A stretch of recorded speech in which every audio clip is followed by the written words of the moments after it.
"Don't touch me like that." The words were soft, but they cut clean through the low murmur of the bank like something sharper than sound, something that made people look up without knowing why. The marble floors reflected the midday light pouring in through the tall glass windows, casting long pale streaks across polished counters and expensive shoes. And right there in the middle of it all stood Evelyn Carter, 72 years old, her small frame wrapped in a faded navy coat that had seen too many winters, her hands trembling not from fear, but from the cold air that always lingered too heavily in places like this. A uniformed officer stood close beside her, his posture rigid, his voice measured in a way that sounded practiced, detached, as if this moment had already been decided long before she ever walked through the door. "Ma'am, we need you to come with us." A few customers shifted uncomfortably, some pretending not to notice, others watching just a second too long before glancing away,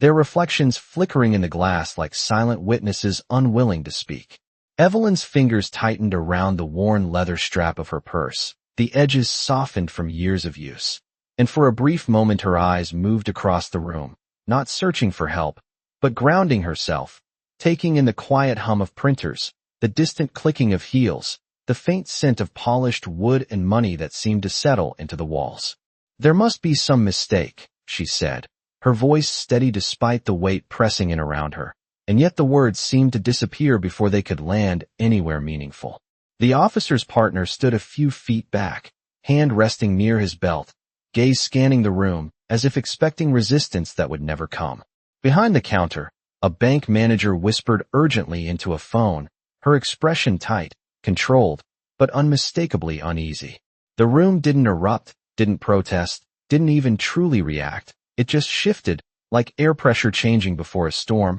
subtle but undeniable. And in the far corner, seated near a row of leather chairs meant for waiting clients, a man looked up from his place, his posture still, his presence quiet enough to go unnoticed by most, but his eyes sharp, focused, taking in every detail with a kind of precision that didn't belong to an ordinary observer. "Marcus." Reed didn't move, not yet, but something in his gaze locked onto Evelyn's wrist, where a thin, worn bracelet caught the light for just a second, a simple piece of metal etched with letters that had long since faded but not disappeared. His jaw tightened almost imperceptibly, the muscles in his face holding something back, something old, something buried beneath years of discipline and silence. Across the room, Evelyn straightened just slightly, her shoulders lifting not in defiance but in quiet dignity, as if standing taller was the only thing she still controlled, and for a heartbeat the entire bank seemed to hold its breath without realizing it,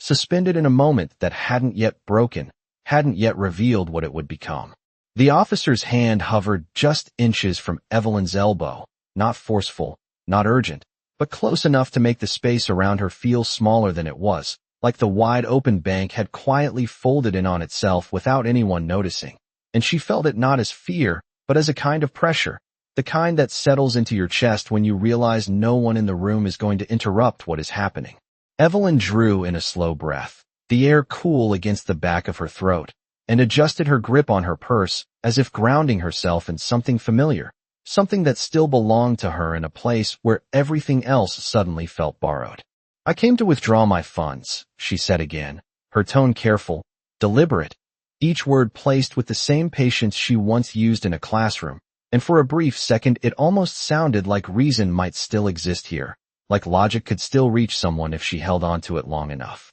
Behind the counter, the manager avoided her eyes now, focusing instead on a computer screen that reflected pale blue light across her face, her fingers moving quickly, almost nervously, as if the truth might appear if she typed fast enough, but it never did. "The account has been flagged," the first officer replied, his voice steady but distant, the kind of tone that carried authority without warmth, and Evelyn nodded slightly, not in agreement, but in acknowledgement, as though she had heard something like this before in another form, in another place, spoken by someone who had already made up their mind. A man, near the entrance, shifted his weight and pulled out his phone, angling it just enough to capture the scene without stepping too close, while a woman seated nearby lowered her gaze to her lap, her fingers tightening around her handbag, as if avoiding the moment could make it disappear. Evelyn noticed all of it in fragments, not because she was searching for help, but because she had lived long enough to recognize the way silence spreads in rooms like this, how it settles over people and keeps them still. That account was set up over 40 years ago, Evelyn continued, her voice softer now, but no less steady. My husband served for this country, and that money is part of his pension. The words hung there, simple, factual, but they did not shift the air the way they should have. They did not carry the weight she knew they deserved. And for a moment, she felt something colder than the room itself settle beneath her ribs, not anger, not even sadness, but the quiet realization that truth does not always arrive with authority when it comes from someone like her. The officer exchanged a brief glance with his partner, a flicker of uncertainty that passed quickly, replaced by the same rigid posture, the same practiced calm, and the second officer stepped slightly closer, his presence closing the space further without ever touching her. In the far corner, Marcus Reed leaned forward just enough to rest his forearms on his knees, his eyes never leaving Evelyn, tracking the subtle details that others overlooked, the way her shoulders remained upright despite the tension around her, the way her voice did not break even when it should have, and most of all, the bracelet on her wrist, catching the light again as she adjusted her sleeve, revealing the faint engraving that had once been sharp,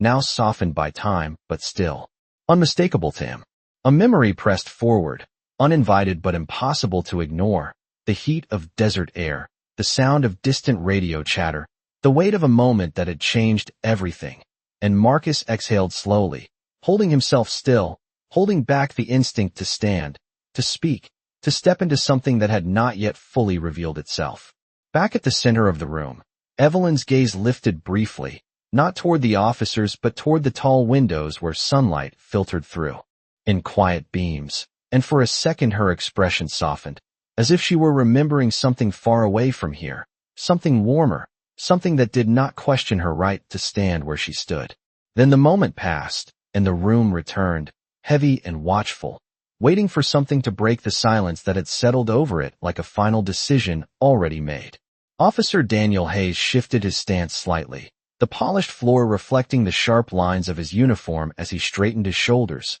his expression settling into something firmer now, less uncertain, as though whatever hesitation had flickered earlier had been quietly pushed aside in favor of procedure, of control, of the need to move forward without questioning too much. Ma'am, we have instructions to detain you while this is being investigated, he said, his voice even, controlled, but carrying a finality that did not invite discussion, and the words landed heavier than before, not louder, not harsher, but more definitive, like a door closing somewhere just out of sight. Evelyn Carter did not step back, did not raise her voice, did not look around for someone to intervene. Instead, she stood exactly where she was, her posture unchanged, her hands still steady around the strap of her purse, and for a brief second her eyes met his, not with defiance, not with fear, but with something quieter, something that carried weight without needing volume. Instructions can be wrong, she said, her tone calm, almost gentle, as if she were reminding him of something simple, something human that existed beneath the uniform, beneath the badge, beneath whatever had brought him to this moment. Hayes inhaled slowly, his jaw tightening just enough to show the strain beneath his composure, and he glanced toward the counter where the bank manager gave a small, tense nod, as if confirming a version of reality that had already been accepted by everyone except the woman standing in front of him. The second officer took half a step closer, not aggressive, not hurried, just enough to close the space further, and the subtle shift caused a ripple through the room, a quiet tightening of attention, the kind that made conversations stop mid-sentence and eyes linger just a fraction longer than before. Somewhere near the entrance, the faint chime of the door opening and closing echoed briefly, then disappeared into the stillness, unnoticed by most, but not by Marcus Reed. He remained seated, his body still, his breathing controlled, but his focus sharpened, narrowing in on the exchange unfolding across the room, measuring every word, every movement, every decision that was being made without the full weight of its consequences understood. The bracelet on Evelyn's wrist caught the light again as she adjusted her sleeve, and this time Marcus leaned forward just slightly more, his fingers interlacing, his gaze fixed, because he recognized it now without doubt, not just the object, but what it represented, what it connected to, a name, a moment, a memory that refused to stay buried. Back at the center of the room, Evelyn's voice softened again, not weaker, but steadier, grounded in something deeper than the situation around her. My husband's name was Thomas Carter, she said, each word clear, deliberate, as if speaking it out loud carried its own kind of truth, its own kind of proof, even if no one else in the room understood what that name meant. The officers exchanged another glance, brief, unreadable, and Hayes exhaled through his nose, the sound quiet but telling, as though patience was beginning to wear thin, replaced by the need to resolve, to conclude, to move past the discomfort of uncertainty. "We can sort that out at the station," he replied, and there it was again, that tone of completion, of decision, of something already moving forward whether it was right or not. Evelyn's fingers tightened slightly, not in panic, but in restraint, and for the first time her gaze dropped briefly, not in defeat, but in reflection, as if she were gathering something within herself, something that had carried her through years far heavier than this moment. Then she lifted her head again, her shoulders still square, her presence unchanged, and the silence in the room deepened, thickened, waiting, as though something unseen was about to shift the balance of everything that had just been decided. In the far corner, Marcus Reed's eyes darkened with recognition, the name settling fully into place now, locking into memory with a weight that made stillness impossible to hold for much longer, and though he had not yet moved, something in him already had, something that would not stay seated, something that would not remain silent for what came next. The words settled into the air, heavy and unresolved, and for a brief moment nothing moved, not the officers, not the customers, not even the faint hum of machines behind the counter seemed to break the stillness that had taken hold of the room, as if everything was waiting for Evelyn Carter to step forward or step back, to comply or resist, to become smaller or remain exactly as she was. But she did neither. She simply stood there, her presence quiet but unshaken, her eyes steady as she looked at Officer Hayes without hostility, without pleading, just, with a clarity that asked a question he was not prepared to answer. "I am not refusing to cooperate," she said slowly, her voice measured with care. "But I will not leave here as if I have done something wrong when I have not."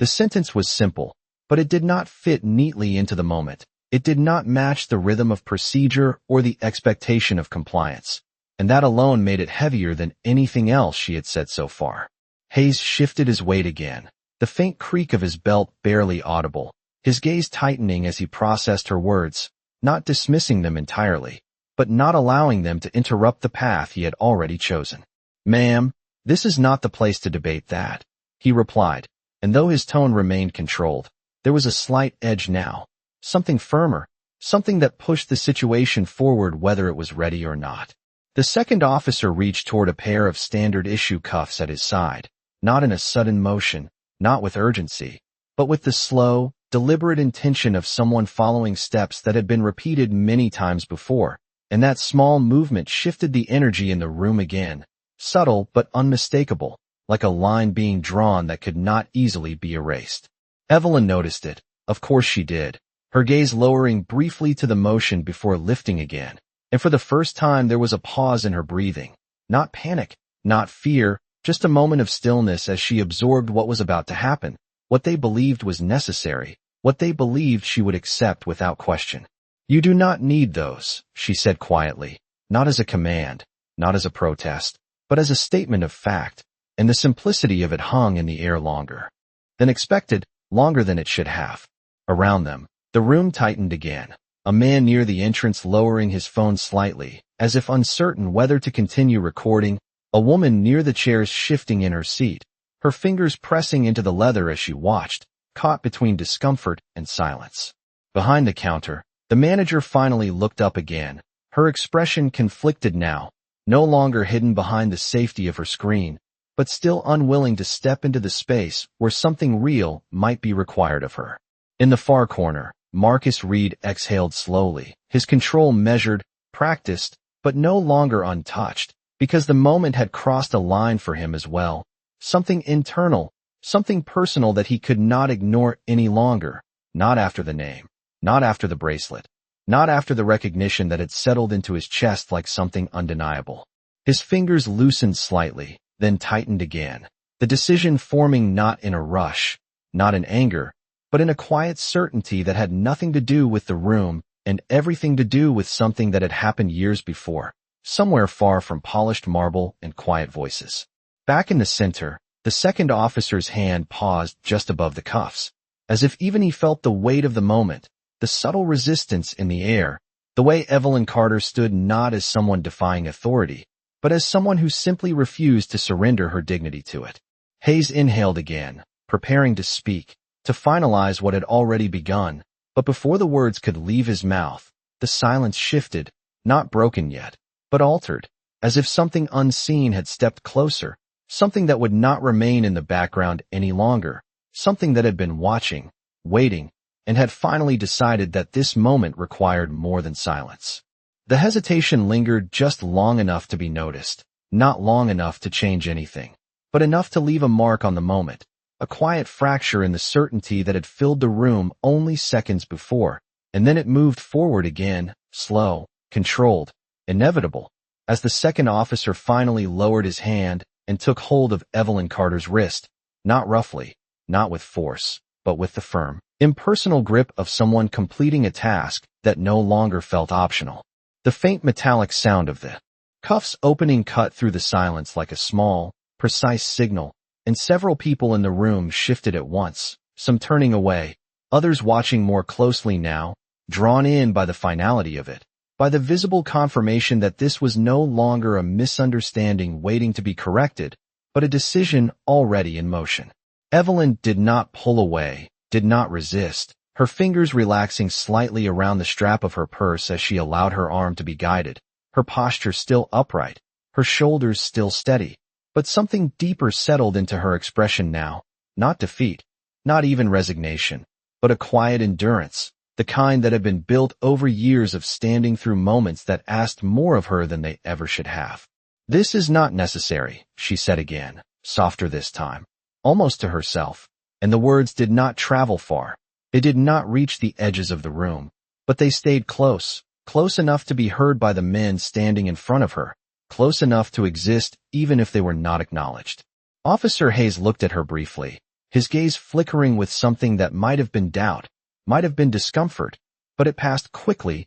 replaced again by the structure of his role, by the expectation that he would see this through to its end. "We will sort everything out," he repeated, though the words sounded thinner now, less certain, as if even he could feel the weight of what was unfolding in a way that no report or instruction could fully explain. The cuffs closed around Evelyn's wrist with a soft, final click, not loud, not harsh, but unmistakable, and in that moment the entire room seemed to shift again, the air tightening, the light from the tall windows catching on the metal and reflecting a cold, brief shimmer that disappeared as quickly as it came. A woman near the chairs covered her mouth with her hand, not speaking, not intervening, just reacting in the smallest way she allowed herself to, while the man by the entrance lowered his phone completely now, the act of recording no longer feeling as simple as it had moments before. Behind the counter, the manager looked down again, unable to hold the scene any longer, her earlier certainty replaced by something quieter, something unsettled. Evelyn's free hand moved slightly, brushing against the edge of her coat, and for a second her fingers found the fabric as if confirming she was still there, still present, still herself in a moment that seemed determined to define her otherwise. In the far corner, Marcus Reed's restraint finally reached its limit, not in a sudden break, not in anger, but in a quiet shift that began deep within him and moved outward, steady and irreversible. He leaned forward, then rose to his feet, the movement smooth, controlled, but unmistakable, and though no one turned immediately, though no one yet realized what had changed, the balance in the room had already begun to tilt. His eyes remained fixed on Evelyn, on the cuffs now resting against her wrist, on the name that echoed in his mind with a clarity that erased any doubt. And as he took his first step forward, measured, deliberate, the silence that filled the bank no longer felt empty. It felt charged, as if something long delayed was finally about to be spoken, something that would not fit into procedure, something that would not be ignored. Marcus Reed's footsteps were quiet against the marble floor, but they carried weight, the kind that did not come from sound but from intention, each step measured, controlled, closing the distance between himself and the center of the room, where Evelyn Carter stood with her wrist bound in cold metal, her posture still composed, her presence still unbroken despite everything that had just unfolded. No one noticed him at first, not fully, not in a way that registered beyond a passing glance, because nothing about him demanded attention in the obvious sense. There was no raised voice, no sudden movement, no disruption that forced the room to react, and yet something shifted all the same, subtle but undeniable, like the air had changed direction without warning. Evelyn's gaze lowered briefly to the cuffs, the light catching along their edge as she adjusted her hand, and for a moment her fingers brushed against the bracelet just beneath them, the worn metal pressing gently into her skin, and that small contact seemed to anchor her, to steady something deeper than the situation itself, something tied to memory, to time, to a life that extended far beyond this moment. Marcus saw it again, clearer now, the engraving no longer just familiar but certain, and with that certainty came something else, not anger, not urgency, but a deep, steady recognition that settled into his chest and refused to move. He stopped a few feet away, not interrupting yet, not speaking, just standing within the space where the moment was unfolding, and for a second the room held still around him, as if waiting for something it could not yet name. Officer Hayes turned slightly, his peripheral awareness catching the presence behind him, and his eyes narrowed just a fraction as he registered a new variable in a situation he believed he already controlled. "Sir, we are handling something right now," Hayes said without fully turning, his voice firm but not aggressive, the tone of someone accustomed to maintaining order without needing to escalate. And Marcus did not respond immediately, his gaze still on Evelyn, still on the quiet strength in the way she stood, the way she did not shrink, the way she did not ask for permission to remain herself. The second officer adjusted his stance, his grip steady but not tightened, and Evelyn inhaled slowly, her breath even, her shoulders lifting just slightly before settling again, a rhythm of calm that seemed almost out of place in the tension surrounding her. The room watched in fragments, people pretending not to stare, pretending not to listen, yet unable to disengage from what was happening just a few feet away, and in that shared silence, Marcus finally shifted his focus, lifting his eyes from the bracelet to the officers in front of him, not confrontational, not hostile, but direct, unwavering. He took one more step forward, closing the remaining distance, and now the movement could not be ignored, now the presence could not be dismissed as background, and Hayes turned fully this time, meeting Marcus's gaze with a controlled expression that carried authority but also a flicker of caution, something unspoken that had begun to surface without his consent. Evelyn noticed him then, just briefly, her eyes lifting, resting on him for a fraction of a second, not recognizing him, not yet, but sensing something different, something that did not belong to the pattern that had formed around her, and in that brief glance there was no fear, only a quiet curiosity, a question that had not yet been asked. Marcus held that moment, just for a breath, just long enough for the silence to deepen, for the room to feel it, for the weight of what was about to come to settle into place. And then he spoke, his voice low, steady, carrying through the space without force, without strain, but with a clarity that did not leave room for dismissal. "You might want to take another look at what you are doing," he said, not loudly, not sharply, but with a certainty that did not ask for agreement, only attention. And in that instant, something shifted again, something subtle but irreversible, as if the story that had been unfolding one way had just been redirected towards something none of them had expected. The words did not echo, they did not need to, they settled into the space with a quiet authority that drew attention without demanding it. And for a moment no one responded, not because they had not heard him, but because they had, and something in the way he said it made ignoring it feel less certain than before. Officer Hayes studied Marcus now, really studied him, taking in the calm posture, the steady gaze, the absence of agitation that usually accompanied interference, and that absence was what unsettled him most, because it did not fit the pattern he expected. "Sir, if you have business here, you can wait over there," Hayes said, gesturing slightly toward the seating area, his tone still controlled, but carrying a firmer edge now, the kind that tried to reassert order before it slipped too far out of reach.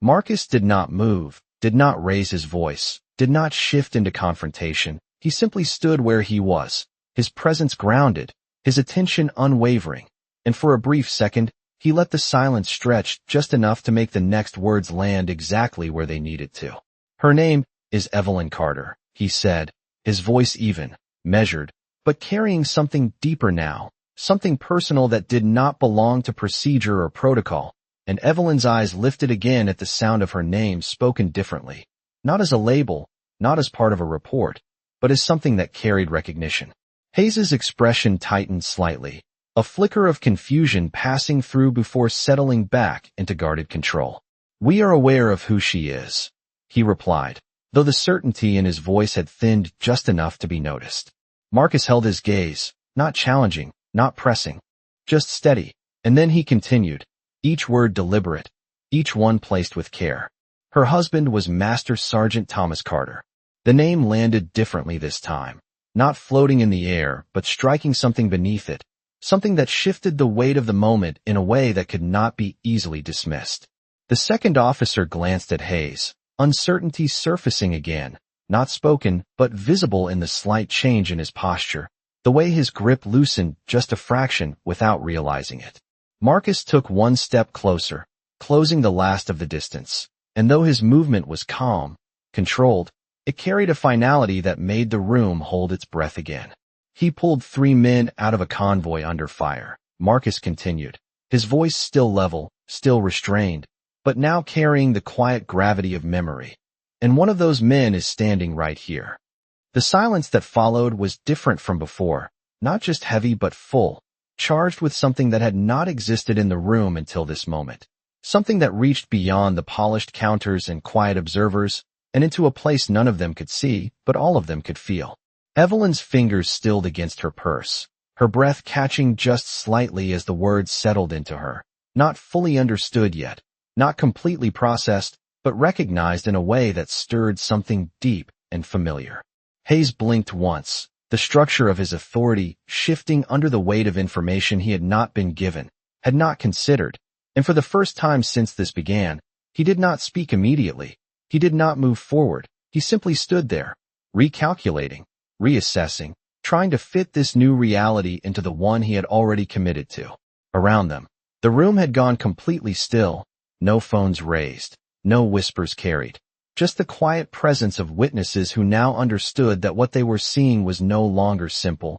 no longer routine, no longer something that could be resolved without consequence. Marcus's gaze remained steady, not aggressive, not demanding, but unyielding in its clarity, and when he spoke again, his voice did not rise, it did not harden, it simply deepened with certainty. "You might want to reconsider the way you are handling this," he said, and this time, there was no mistaking it, no easy way to brush it aside, because the moment had shifted, and everyone in the room could feel it. The silence held longer this time, not fragile, not uncertain, but heavy with something that could not be ignored, and Officer Hayes felt it settle around him, pressing in from every direction, from the man standing in front of him, from the woman beside him, from the room that had stopped pretending not to see. His eyes shifted briefly to Evelyn Carter, really looking at her now, not as a situation, not as a report, but as a person standing in front of him with a history he had not taken the time to understand, and something in his expression changed, subtle but real, the first crack in the certainty he had carried into this moment. "You are saying her husband was military," Hayes said slowly, not dismissing it, not accepting it yet either, but testing it, feeling the weight of it as it settled into place. Marcus did not nod, did not emphasize, he simply answered, his voice steady, grounded in something that did not require validation. "I am saying he was the reason I made it home," he replied, and the words landed with a quiet force that did not need explanation, did not need elaboration, because the meaning was already there, clear and undeniable. The second officer's grip eased further, almost unconsciously, his posture shifting as uncertainty replaced the rigid confidence he had held before, and for the first time, the cuffs no longer looked like a necessary step, they looked like a mistake that had already gone too far. Behind the counter, the bank manager stepped forward slightly, her hesitation giving way to something closer to urgency now, her voice softer but more present as she spoke. "There may have been a system error with the account flag," she said, her words careful, cautious, but carrying enough weight to change the direction of the moment. Hayes turned toward her, his focus breaking just long enough to register what she had said, and in that brief shift, the structure of the situation loosened further, the certainty unraveling thread by thread. Evelyn stood still, her breathing even, her gaze calm, not demanding an apology, not asking for recognition, simply waiting, as if she had learned long ago that truth did not always arrive quickly, but it arrived all the same. Marcus remained where he was, his presence steady, not pushing, not escalating, just holding the space open for what needed to be seen. Hayes exhaled slowly, the sound quiet but heavy, and when he looked back at Evelyn, his expression was no longer the same, the edge softened, the authority tempered by something closer to awareness. "Ma'am," he said, and this time the word carried a different tone, one that acknowledged rather than dismissed. "We need to take another look at this."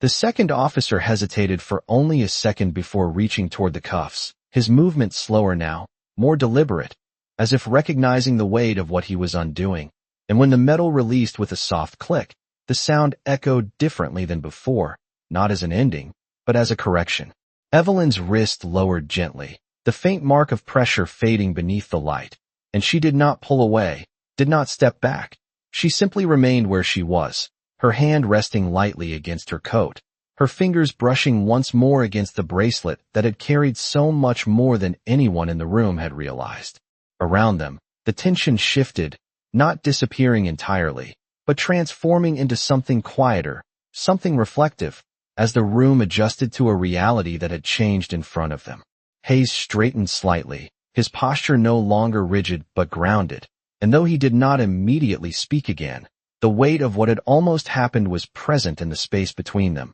unspoken but understood. Marcus stepped back just half a step, not withdrawing, not disengaging, but allowing the moment to settle, his role no longer to interrupt, but to ensure that what had been seen could not be unseen. And in the stillness that followed, the bank no longer felt like a place of transaction. It felt like a place where something had been revealed, something that had always been there, but had required the right moment, the right voice, to bring it into the light. The room did not return to normal right away. It did not simply resume its quiet transactions and polite indifference. Instead it lingered in that altered state, where something had been seen too clearly to be forgotten, where silence no longer meant the same thing it had just minutes before. Evelyn Carter lowered her hand slowly, the absence of the cuffs feeling almost unfamiliar for a brief second, as if her body had already adjusted to their weight and now had to relearn its own freedom, and she exhaled softly, not in relief,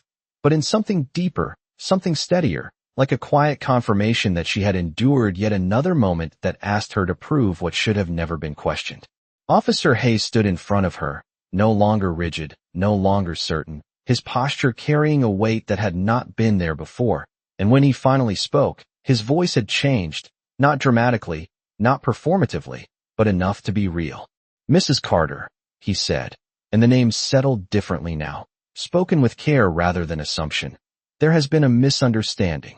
The words were simple, but they carried the acknowledgement he had not offered earlier, and though they did not undo what had already happened, they shifted the space between them into something more human, something less defined by authority alone. Evelyn looked at him for a moment, her gaze steady, not accusatory, not dismissive, just present, and then she gave a small nod, not in acceptance of what had happened, but in recognition that the moment had changed, that something had been corrected, even if it had taken longer than it should have. Behind them, the bank manager stepped forward with renewed urgency, her voice careful but sincere as she explained the system error, the flagged account, the oversight that had set everything in motion, and her words filled the room with a kind of clarity that should have been there from the beginning. Customers began to shift again, some returning to their places, others still watching, but now with a different expression, one that carried reflection rather than curiosity. Marcus Reed remained where he stood for a moment longer.